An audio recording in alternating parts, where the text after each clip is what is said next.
What's up, what's up, what's up? How you doing? How you been? What's going on? What's good?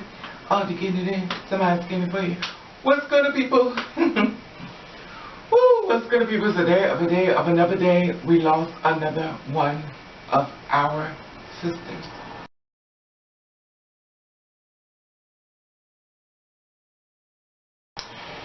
Anyway, that being said, I'm going to give you drive straight forward to the story at hand. Okay. This is a transgender woman. Her name is Mercedes Williams. She was 17 years old. This is what happened. She was from Alabama, but it was this murder took place in George County. And the murder was, she was originally from Alabama and stuff like that. And what happened was, she is the 9th transgender person that has been murdered in the United States of America. Okay, what happened was, she was there with another woman by the name of Miller. And the thing about it was that she told her that, that she was going to go out with her friends and stuff like that. And she would be back, and when she got ready to leave you, when she left, whenever she leaves or walk away from you, she always say, "I love you later." That's what she always said when, she was there with Miller. They were staying in some type of,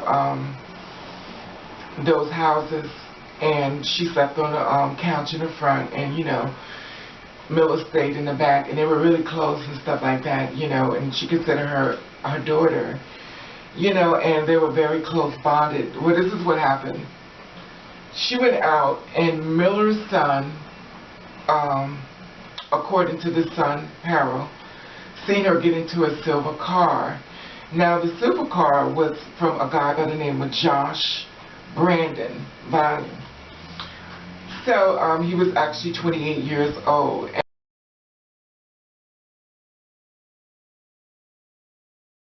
And evidently, I don't know if it's parts missing to the story. I'm sure to unravel as it goes forward to hear his side of the story as well. Now, she got inside the car with this guy, allegedly, well, according to Miller's son, and it was a silver car, and I don't know if she knew it or not, but she got inside of a car of a convicted felon. But he says that it was reported of a false crime, that he's not a felon. Anyway, that being said, but he has a history as far as being, locked up. And he was a felon, and they said allegedly he was from the Latin Kings. And this took place, so this is what happened. He told his father that he killed someone, and he buried her in his father's backyard. And when he buried her, it was located in, I think it was Rockies Creek. The body was found on Odom Road. So, and this is in Orange County. Anyway, that being said, the body was buried behind in the father, because they had to get her out. Once they got her out, body had decomposed and stuff like that. Now, in the meantime, Miller, the woman that she was staying with, got worried. And she was like, I haven't heard from her, so I've not heard of her, in a few days now. So now she hasn't heard from her in a few days, so she called her friend up, to find out, where is she, because she was on the way, allegedly supposed to be up there. And her friend said, "Oh, she's dead."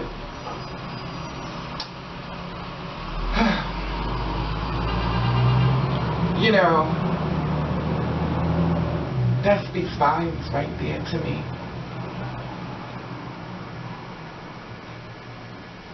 And I have to, I try to keep my train of thought, and to me, something about that just bothers me, goes straight through me. It goes straight through me. You're calling up a friend,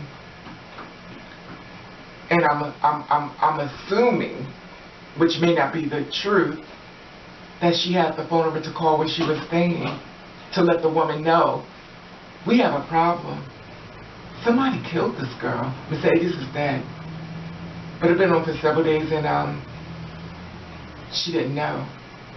So she called the girl up. Girl said, well, she's dead. And you could just imagine that woman on the end of the phone, hearing those words, she said, why didn't, you know, in my mind, I'm thinking, why didn't you call me? Why didn't you let me know? Why am I have to call you? Why wouldn't you let me know she's already dead if you knew this information? Unless the girl didn't have the girl's phone number and stuff like that. You know, but you know, I just don't understand it, you know, and it's not for me to understand, but to me, maybe you can help me understand this. If someone got killed, why wouldn't you contact this woman to let her know what went down? Why wouldn't you inform her? Why wouldn't you let her know? But anyway, that's just me. Maybe I'm just crazy for thinking that somebody, you know, would try to get in contact with. Well, anyway, and stuff like that. Maybe she did. I don't know. I'm not gonna say she didn't. Maybe she knocked her. I don't know.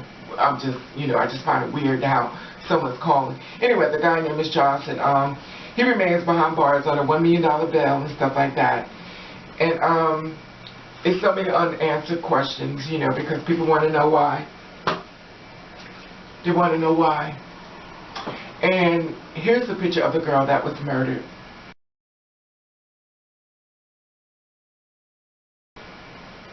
Okay, as you see, very beautiful. And you know, my heart goes out. And I always tell you guys, I'm like, you know, make sure you're friends. And I'm not, this has nothing, let me just say this has nothing to do with the woman and the daughter, I mean, the woman and the girl she called. Just my opinion off the subject before anybody, you know. Make sure that when you leave out to go see a friend or something, somebody knows exactly where you at, somebody that cares enough to get in contact with someone else. And I'm not saying that she didn't, you know, for argument's sake, I'm not saying that. But what I am saying is that I find it a little irony that, you know, it just creeps me the hell out how someone else can say, well, she's dead, you know. And this is the reaction of the mother after she got the information. Here it is. I miss the crooked smile, the crooked teeth, but that beautiful smile. What will your life be like now that this is perfect? I don't want to be here.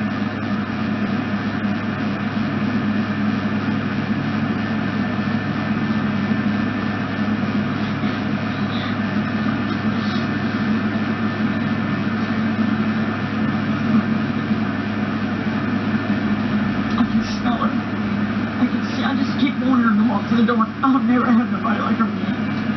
Ever. That's something that barely crosses people's lives anyway. She's the most beautiful person on the inside and the outside. She was pretty. She was so pretty on the inside. You took the best person and the most beneficial person that God put on this planet to me. I want to know why you did it. I want to know why you took her. Why? What did she do to you that so... She didn't do nothing to you to deserve that. Okay. And she's not a mother, but she's a friend. She called her like two mommies because they were just that close and stuff like that. And as you see, she's not dealing with the situation very well. And I wouldn't be able to either. Not the way it was dropped, not the way it was told, not the way it presented. I just have a big problem with that. It put knots in my stomach. And to me, for a guy to pick her up and stuff like this to kill her, did he, in the back of my mind, I'm thinking, you know, did he know her? Did they conversate before? Was they in some type of relationship? What went so bad that she had to die? You know, when you think about it, that gets me is that, like I tell a lot of people who may not understand, a lot of times transsexuals are murdered by the people they're dating. And I know I told you this over and over, and you know, I don't want to always seem like I'm, you know, Debbie the Downer, you know, but I always tell you, you know, and the reason why I have to say, because if I'd be a fool if I knew this information I wouldn't share with you. Always say, watch that person you're laying with. Watch that person that you trust. You know, because that could be the one that take you out. And I'm not saying that we're dating. I'm not saying, I don't know. If I find the information on this, I'll let you know. If you find information is, you could always just let me know and we could just continue it off in there. Anyway, with that being said, you know, I just wanted to put it out there. You know, she was only 17 years old. She wanted to be a cosmetologist. And she liked playing with dolls, and she was very young and very beautiful, and she had a bright life ahead of her. She showed love in return. Anyway, I want to know how you feel about this. I'm going to stop it here because obviously you know how I feel about these videos. They bother me so much, and whenever I do them, I just freak out. But I try not to freak out in front of you, but I freak out because it bothers me. And it doesn't help my situation when I think about trying to move forward with this type of relationships with men. It just takes me back to where I did a video yesterday, the middle ground. Anyway, that being said, my hearts and my prayers go out to your family. They haven't been in contact with her mother yet. I don't know about that situation. I don't know, but my thoughts are thinking that maybe she didn't get along with her mother, or maybe, you know, because a lot of times when you say you are trans or whatever the case, maybe you're gay, they throw you out in the street, so, you know, and hopefully that's not the case. Hopefully it's different, but we'll find out, won't we? Anyway, that being said, rest in peace, Mercedes. I love you. Sorry whatever happened to you happened. And I want to say, people, be safe. Because the person that may be out to hurt you could be closer than you think. Anyway, that being said, just keep your eyes open and be very aware. And be very aware of your surroundings. Because the person you may meet may not have good intentions, and I'm sure she didn't know he was a felon and all this other stuff, and you know, stuff like that. And the thing about it that gets me is that, you know, if allegedly that the woman was told on the phone the way she was told, I don't know, it's just something more to the story. It's very much something more to the story. Anyway, that being said, hopefully everybody had a safe weekend. Hopefully everybody's still among us doing a roll call. Anyway, that being said, I want to say hello, all new people. Boom. I want to say, oh, people, bam. And I want to thank you for watching. Thank you for subscribing. I want you to do you. I want you to do the best way that you can. And if nobody don't like it, then welcome. Alright.